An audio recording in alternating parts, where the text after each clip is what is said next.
मेरा नाम है डॉक्टर सीमा दफ्तरी। अच्छा, आप कहाँ से रहने वाले? मैं जयपुर से ही अभी जयपुर में रह रही हूँ। वैसे मैं बाड़मेर की बेटी हूँ। बाड़मेर में अभी जयपुर में मैं असिस्टेंट प्रोफेसर के पोस्ट पर हूँ वहाँ पर। देखिए स्टार्टिंग से लगभग 12 साल पहले से मैं थोड़ा बहुत गा रही थी, स्टेज पे गा रही थी। लेकिन धीरे धीरे गाते गाते मुझे लगा कि क्योंकि ये सब चीज़ें दिक्कत गॉड गिफ्ट होती है। उसके बाद पॉलिश करने के लिए अभी मैं उसमें विशारद भी कर रही हूँ म्यूज़िक में। और लेकिन मैं 12 साल से गा रही हूँ करीब। कौन कौन से प्रोग्राम में आपने हिस्सा लिया?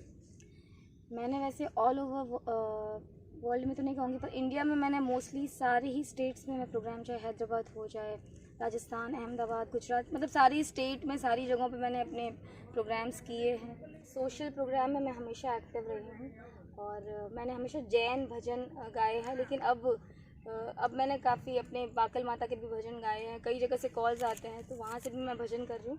लेकिन शुरू में मैंने जैन भजनों से शुरुआत की थी अपनी।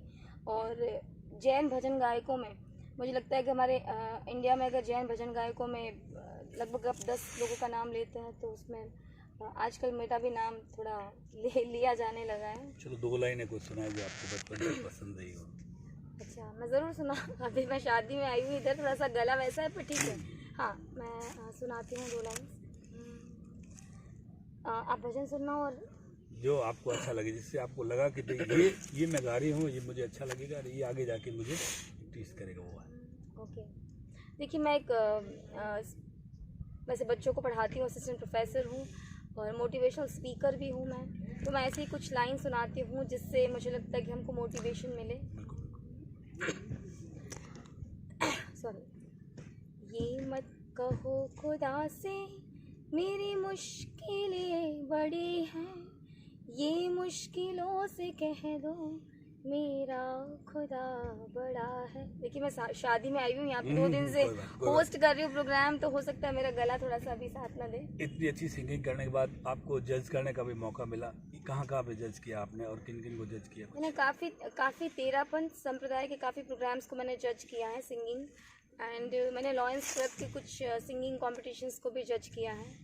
उसके अलावा मैं एकेडमिक से भी हूँ, तो एकेडमिक में भी मुझे कई कॉलेजेस में काफ़ी सारे कॉम्पिटिशन्स को जज करने को मिला है। बाड़मेर में जो थार महोत्सव होता है हमारे गवर्नमेंट कॉलेज में, क्योंकि मैं बाड़मेर के कॉलेज से ही पढ़ी हुई हूँ, तो वहाँ के भी काफ़ी सारे प्रोग्राम्स को मैंने जज किया। ऐसा उधर भी रहता है और सोशली भी मैं एक्टिव हूँ, तो समाज के भी कई सारे प्रतिष्ठित मंचों पे प्रतिष्ठित कॉम्पिटिशन्स को मैं जज कर चुकी हूँ। कई लॉयंस क्लब के हैं, कई सारे हमारे जैन कम्युनिटीज़ के होते हैं, तो उन सारे प्रोग्राम्स को मैं जज कर चुकी हूँ। आगे भी क्या रखती है, कहाँ तक जाना है, क्या फिल्म लाइन वगैरह ऐसा कुछ सोचा? नहीं, फिल्म लाइन का तो मैंने कभी सोचा नहीं है। मैं ये सोचती हूँ कि आप सिर्फ अपना काम करते जाएं, क्योंकि जब आप मुझे काम करने से कहीं ना कहीं खुशी मिलती है। और जो जगह होती है, अगर मेरा कहीं जाना लिखा है तो वो जगह अपने आप ही मुझे अपनी तरफ खींच लेती है मुझे। और मैं ज़रूर कुछ करना चाहती हूँ, बिकॉज़ मैं बाड़मेर की बेटी हूँ और मैं इन्हीं माहौल में पली बड़ी हूँ जहाँ पर, क्योंकि मैं जब आप ये देखिए कि ऐसा नहीं है कि मेरे पास सारी फैसिलिटीज़ थी पढ़ने के लिए। मेरे पापा नहीं थे बचपन, मैं बहुत छोटी थी, पापा की डेथ हो चुकी थी। इकोनॉमिकल कंडीशन भी हमारी इतनी अच्छी नहीं हुआ करती थी। हम लोग खुद मेहनत करते थे और खुद मतलब आप ये सोचिए कि अगर स्कूल का फ़ीस भी भरना होता था हमको 1 साल की फ़ीस, नॉर्मली हमारी उस समय फ़ीस कितनी हुआ करती थी, 1000 रुपये भी हमारी फ़ीस नहीं होती थी। लेकिन उस 1000 रुपये के लिए भी हमें मतलब फ़ीस भरनी है, उससे पहले हमें 6 महीने पहले प्लानिंग करनी पड़ती थी कि वो 6 महीने की फ़ीस भरनी है। तो हम वैसे उन माध्यमों से हम पढ़े हैं। मैं बच्चों को भी यही कहना चाहूँगी। और मैंने धीरे धीरे कुछ खरगोश की तरह चलते हैं, मैं कछुए की तरह चलती रही धीरे धीरे। और कछुआ डेफिनेटली पहुँचता है, थोड़ा देर से पहुँचता है लेकिन पहुँचता ज़रूर है। और मैं बाड़मेर की लड़कियों के लिए मुझे ज़िंदगी में कभी मौका मिला तो विमेंस एम्पावरमेंट के लिए मैं ज़रूर कुछ करना चाहूँ, क्योंकि यहाँ की लड़कियों के लिए, लड़कियों के लिए अगर मैं गर्ल्स के लिए बात करूँ तो सबसे पहले सेल्फ डिपेंडेंट होना एक लड़कियों के लिए बहुत ज़रूरी, बहुत नेसेसरी चीज़ है। क्योंकि सबसे बड़ी चीज़ है, हमारे यहाँ पे एजुकेशन को प्रमोट नहीं किया जाता है, गर्ल्स एजुकेशन को।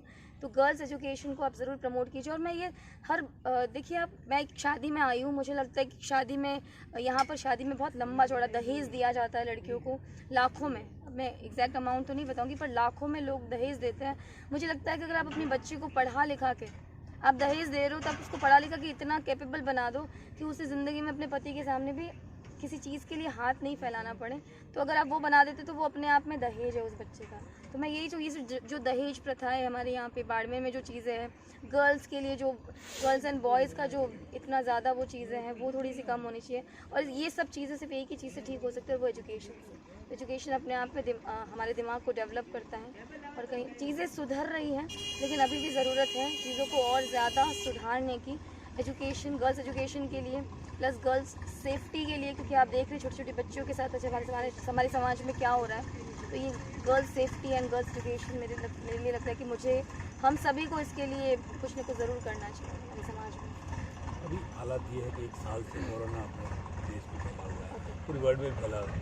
यहाँ पे मास्क, सैनिटाइज़र, सोशल डिस्टेंसिंग का जो पालना नहीं हो रही है, उसके बारे में आप क्या कहेंगे इसके बारे में? देखिए, उसके लिए मुझे कुछ कहने की ज़रूरत ही नहीं है। हमारा गवर्नमेंट इतना सब कुछ कह रहा है, इतनी सारी चीज़ें। आप देखिए हर जगह पे एक छोटे से छोटा, यहाँ बड़े को नहीं पता है पर एक छोटे बच्चे को ये पता है कि कोरोना क्या चीज़ हो रही है। अब मुझे लगता है कि हम इसको मजाक में ले रहे हैं। जब मैं मानती हूँ कि दुनिया का सबसे पावरफुल व्यक्ति, जब डोनाल्ड ट्रंप इससे पॉजिटिव हो सकता है। देखिए वैक्सीन तो अभी कुछ आया नहीं है, जो भी इलाज हो रहा है सिर्फ एक तरह से हम ये सोचते हैं कि बस हो रहा है, कि कोशिश कर रहे हैं कि कहीं ना कहीं लोगों को बचा सके। तो हम सभी को, मैं तो ये कहती हूँ सभी को अवेयर रहना चाहिए।